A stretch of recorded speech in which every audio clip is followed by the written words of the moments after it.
My parents sold my inheritance to fund my sister's wedding, so I disappeared from their lives and left them begging for my return.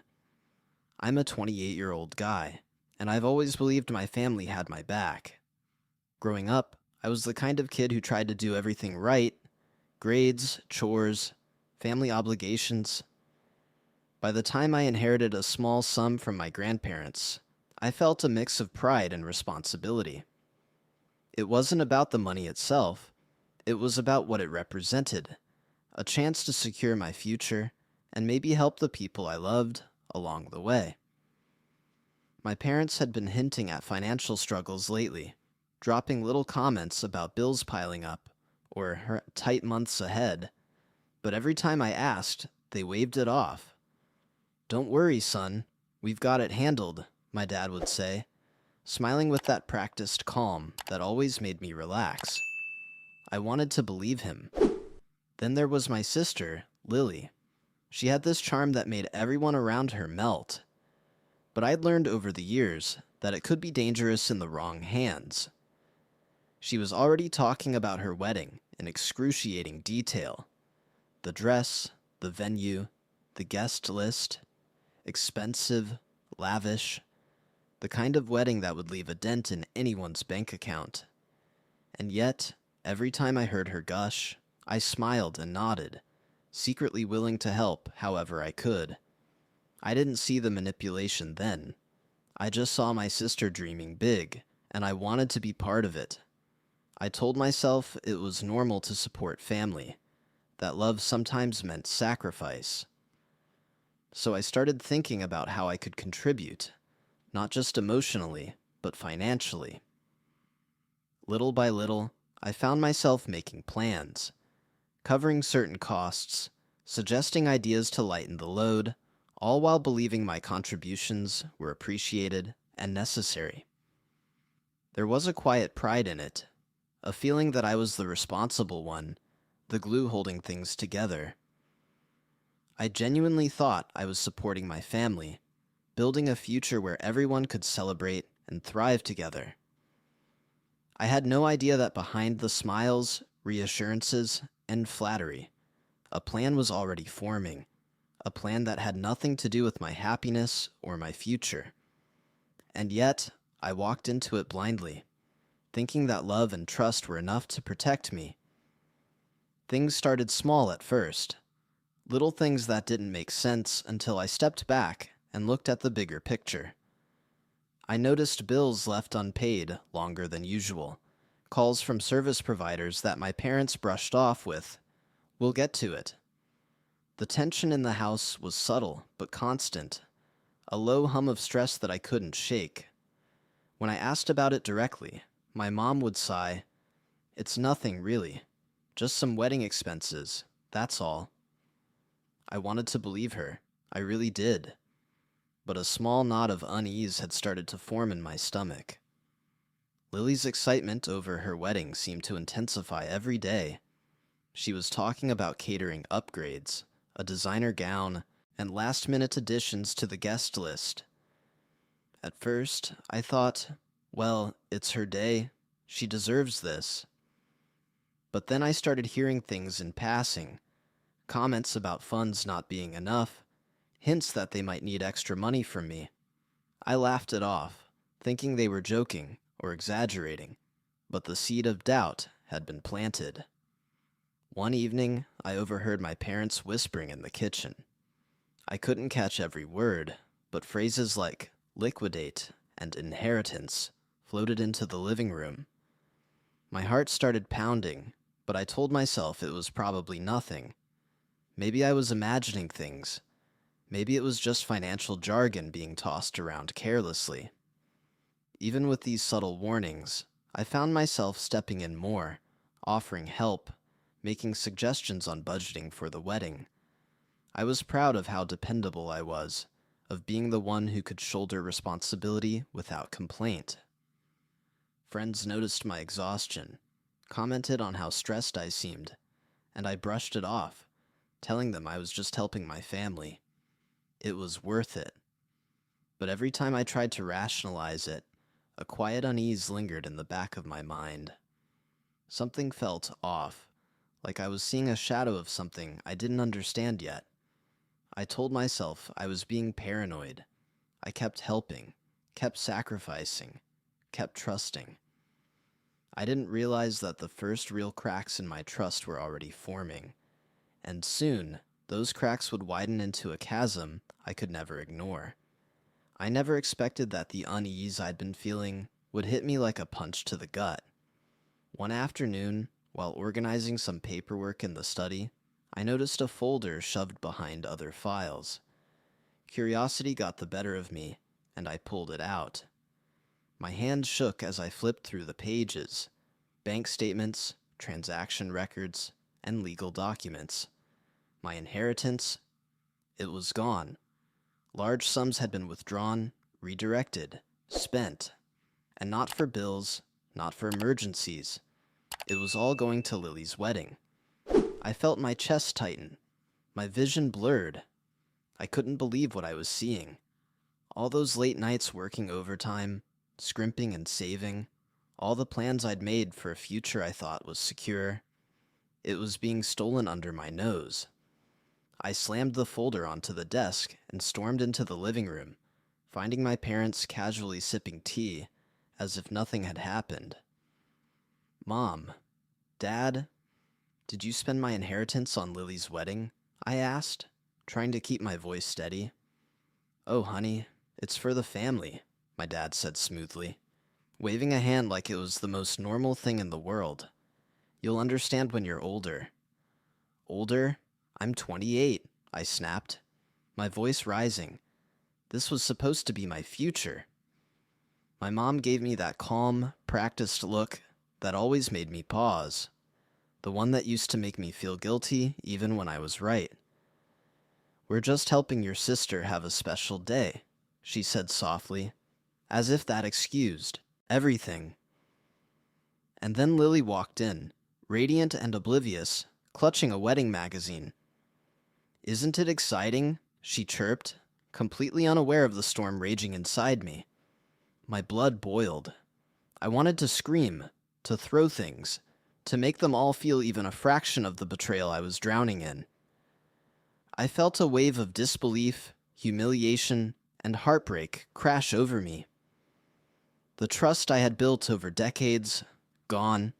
Every sacrifice I had made, every quiet support, every dollar spent to keep things running smoothly, worthless to them.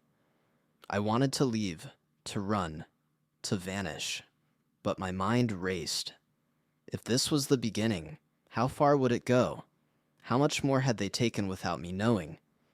And that's when the first real, terrifying thought hit me. Maybe this wasn't just about the wedding. Maybe I was being erased from my own life. I didn't sleep that night. I just sat there, staring at those papers spread across my desk, reading and rereading the numbers until they blurred together.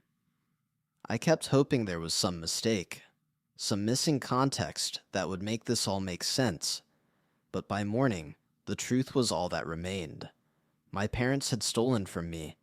The people I trusted most had taken what my grandparents left for my future and used it to fund my sister's fairy tale fantasy. When I walked into the kitchen the next day, the smell of coffee hit me first. So ordinary, so normal, it almost mocked me. My parents were chatting like nothing had happened. I stood there silently for a moment before speaking. "We need to talk," I said, my voice trembling. My father looked up. "About what?" "About how you used my inheritance." The silence that followed felt endless. My mother exchanged a quick glance with my father, then sighed dramatically. "Oh, sweetheart, don't make this a big deal," she said. "It's all for family. You'll get your turn." My turn? I could feel my voice rising. That money wasn't yours to touch. It was mine. My father's tone turned sharp. "Watch how you talk to your mother. You're being selfish. Your sister's getting married. It's a one-time thing." Lily walked in right then, still in her robe, hair in curlers. "Are you seriously fighting about money? It's just money. Come on." just money. The words burned into my skull. I looked at her, at the smirk she tried to hide, and realized this wasn't an accident. They all saw me as a resource, not a son or brother. I took a deep breath, my hands shaking. You didn't just take my money, you took my trust. My father leaned back, cold and unmoved. Then maybe you shouldn't put a price on family. That line stuck with me as I walked out of the house, my blood boiling. They justified theft as love, and I knew, for the first time, that I was no longer part of their version of family. I thought the confrontation would bring clarity, maybe even remorse, but what came instead was a crushing realization. The betrayal was bigger than I imagined. A week later, while trying to untangle the financial mess, I discovered something that made my stomach drop. Not only had my parents used the inheritance for Lily's wedding, but they were also planning to give her control over any remaining family assets, my grandparents' house, small investments, everything I had a right to. It wasn't just about the wedding anymore. They were erasing me entirely. I sat on my bedroom floor, papers spread around me, staring at numbers that didn't belong to me anymore. My mind raced. How had I missed the signs? All those subtle hints, the whispered phone calls, the evasive answers. It had been deliberate. And Lily. She wasn't just naive or excited. She was complicit, rubbing her future in my face like I was invisible. The realization hit like a punch. My family didn't just betray me. They were actively sidelining me, rewriting the rules of inheritance without a second thought. For hours, I alternated between anger, disbelief, and crushing despair. I thought of every sacrifice I'd made, every time I helped without complaint, every moment I put my family before myself, and it all felt meaningless. I couldn't believe they could betray me so completely, so coldly. I thought about confronting them again, screaming, pleading, but the truth was, nothing would change. Their minds were made up. That night, I lay in bed feeling more alone than ever. The house was silent, but the weight of their decisions pressed down on me like a physical force. I felt like a ghost in my own life, watching my family celebrate their choices, while I was left with nothing but betrayal. I realized I had two options: stay and fight a losing battle, or disappear and reclaim control over my own life. My heart pounded as the thought solidified. I could walk away from the people I loved, the people who had hurt me, and build a life where I wasn't a resource or a backup plan. But could I really do it? Could I vanish from the only life I'd known and leave them to deal with the consequences of their own selfishness? The question haunted me as I stared at the ceiling, knowing that whatever I chose next would change everything.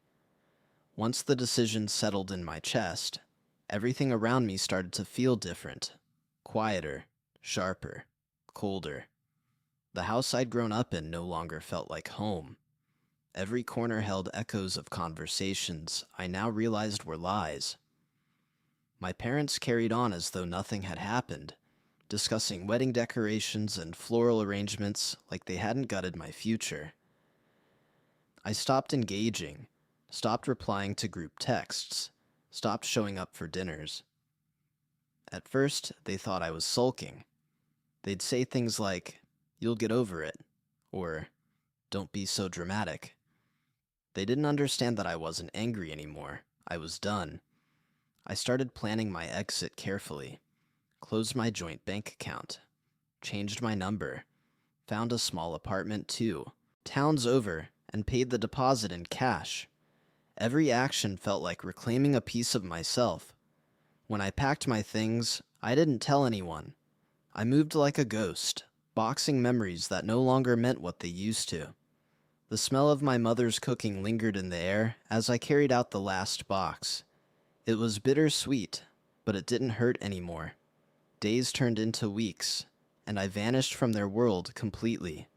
No calls, no messages, No explanations, just silence. At first, I imagined they didn't notice, too busy basking in the glow of Lily's upcoming wedding. But then, the messages started. Voicemails from my mom sounding confused, then panicked. My dad tried to sound angry, demanding I stop this nonsense. Lily sent one text, "You're ruining everything." I didn't reply. I let the silence speak for me. At night, in my quiet apartment, I could finally breathe. For the first time in years, I wasn't the dependable one, the fixer, the provider. I was just me, untethered and unseen. But I knew it wouldn't last. Sooner or later, they'd come looking. Not out of love, but out of fear of losing control. And when they did, they'd realize the sun they'd used like a wallet had finally closed for good. It didn't take long for the ripple of my disappearance to hit them. At first, it was subtle. My parents dropping hints to mutual friends, casual mentions of my sulking phase. But soon, it escalated. Calls to relatives, frantic voicemails, desperate texts. "Where is he?" my mother asked one friend. "He's ignoring us completely. Something must be wrong."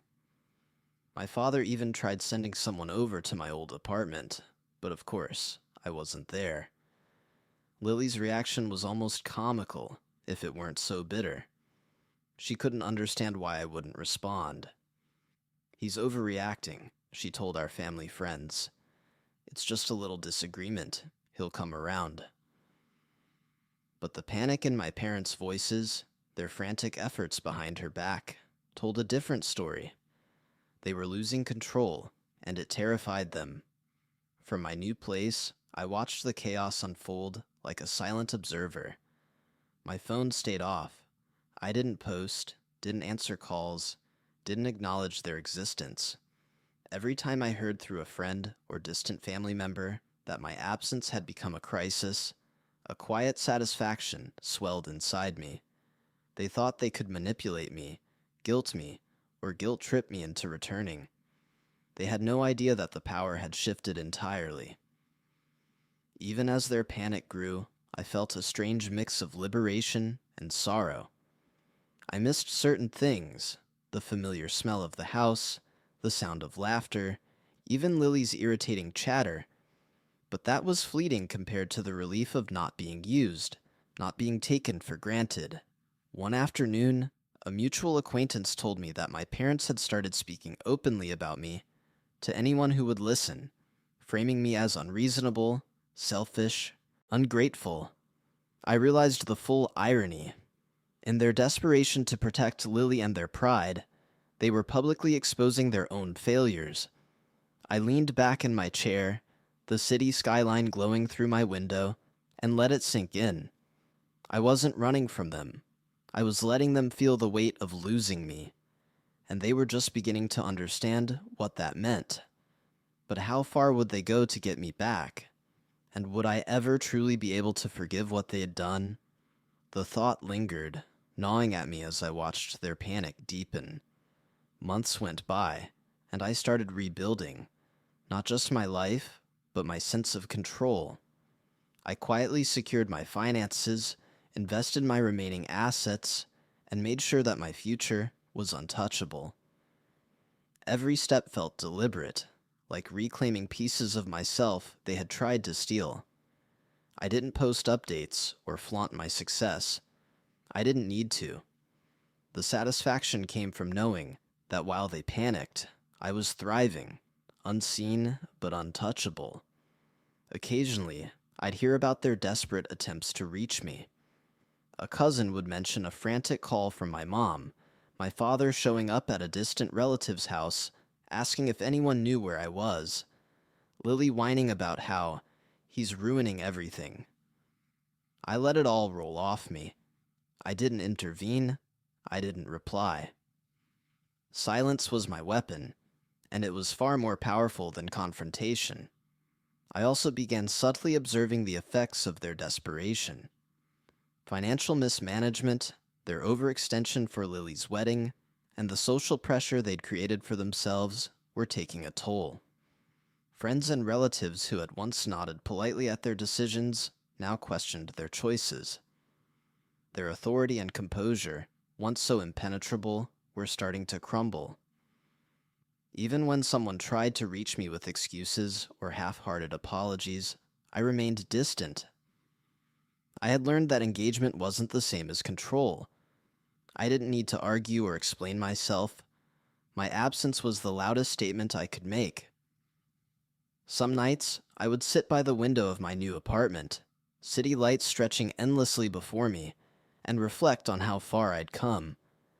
I was no longer the obedient son, the silent contributor, the one they could manipulate without question. I had shifted the balance of power without ever raising my voice. But despite the calm and progress, I knew that sooner or later, my parents would have to face the consequences of their choices. And when that day came, the question lingered in my mind. Would they recognize the son they'd wronged, or would they remain blind to the damage they'd caused? The thought left a shiver in my chest, a prelude to what was coming. The first real shock came when I decided to let their misdeeds speak for themselves. I didn't have to say a word. Through careful, quiet actions, I started exposing the truth of what had happened, not to humiliate them personally, but so everyone could see the reality. I shared copies of legal documents and receipts with a trusted family friend, someone I knew would handle the information responsibly. The ripple was immediate. Relatives and close acquaintances began questioning my parents' choices, and the whispers started growing into murmurs of disapproval. At family gatherings I no longer attended, my absence became a story of its own.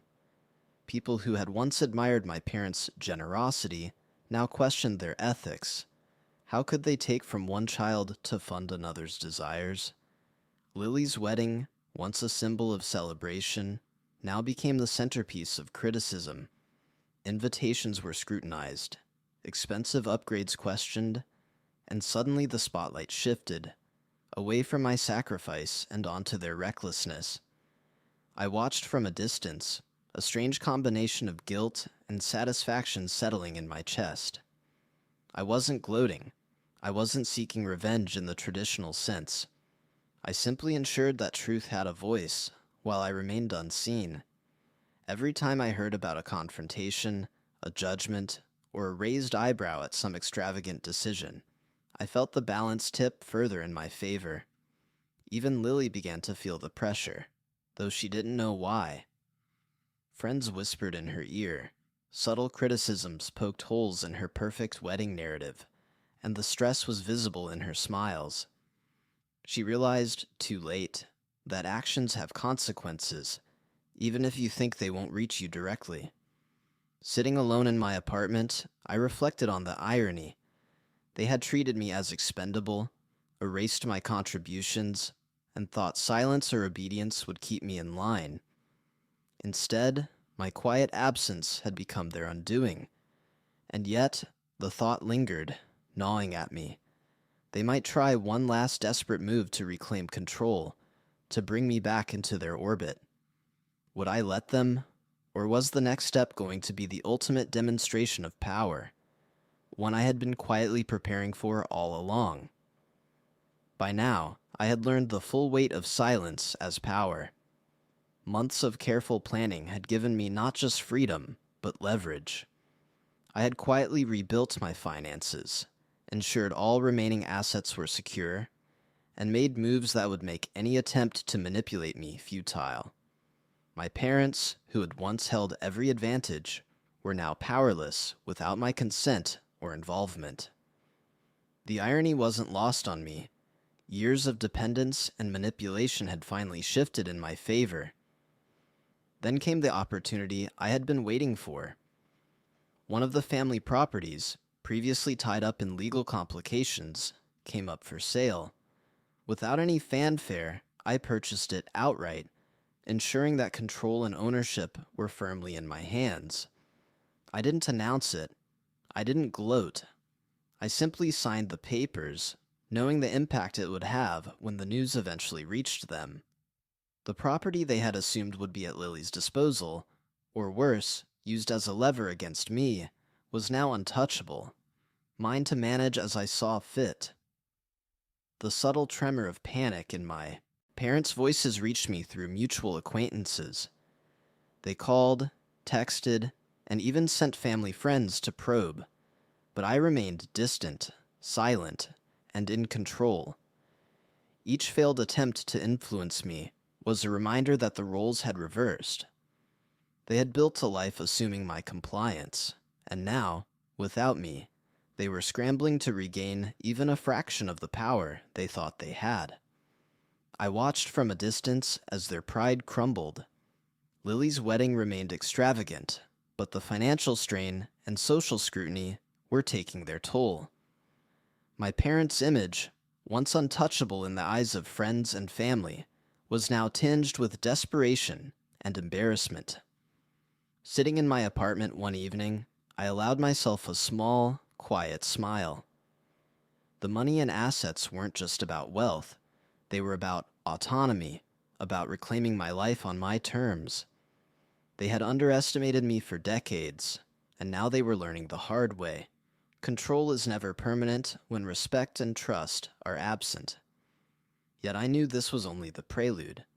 Their desperation would escalate, and soon they might come to me directly. How I responded would decide the final balance of power, and the question lingered, would I finally allow them back, or let them face the consequences of their own making? Months later, the inevitable happened. My parents reached out directly. No intermediaries, no half-hearted messages, just a full-blown plea. My phone buzzed constantly with calls, texts, even emails from both of them, all dripping with desperation. Lily joined in, trying to guilt me with messages about family unity and how everything is falling apart without you.